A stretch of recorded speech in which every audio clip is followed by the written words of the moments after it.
Give me a parachute. Good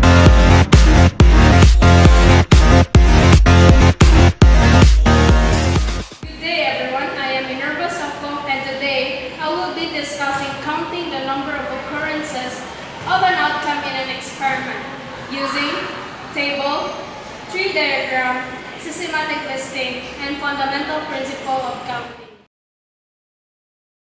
Probability is the relative likelihood that an event will occur. It is used in many real-world fields. A tree diagram, table, systematic listing, and fundamental counting principle can be used to find the number of ways in which an event can occur. Experiment 1. Tossing a coin twice.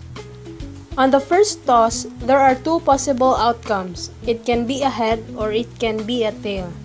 On the second toss, there are also two possible outcomes, a head and a tail. If the first toss is a head, on the second toss, it can be a head or a tail.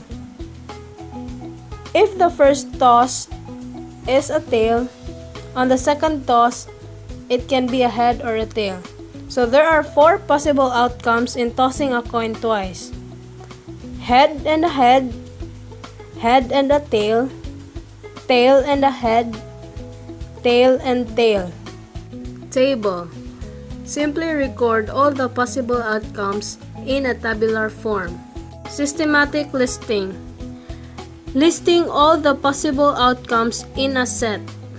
Fundamental principle of counting.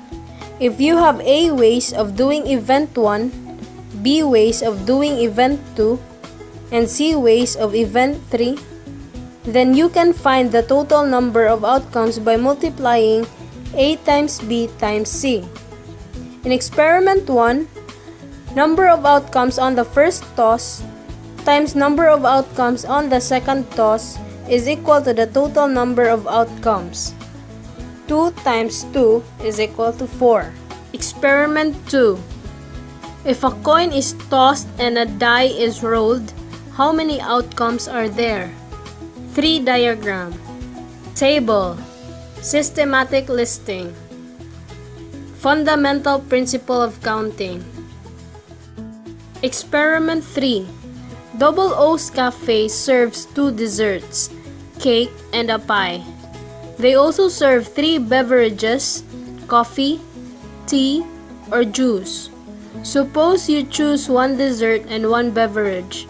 How many possible outcomes are there? Tree diagram, table, systematic listing, fundamental principle of counting.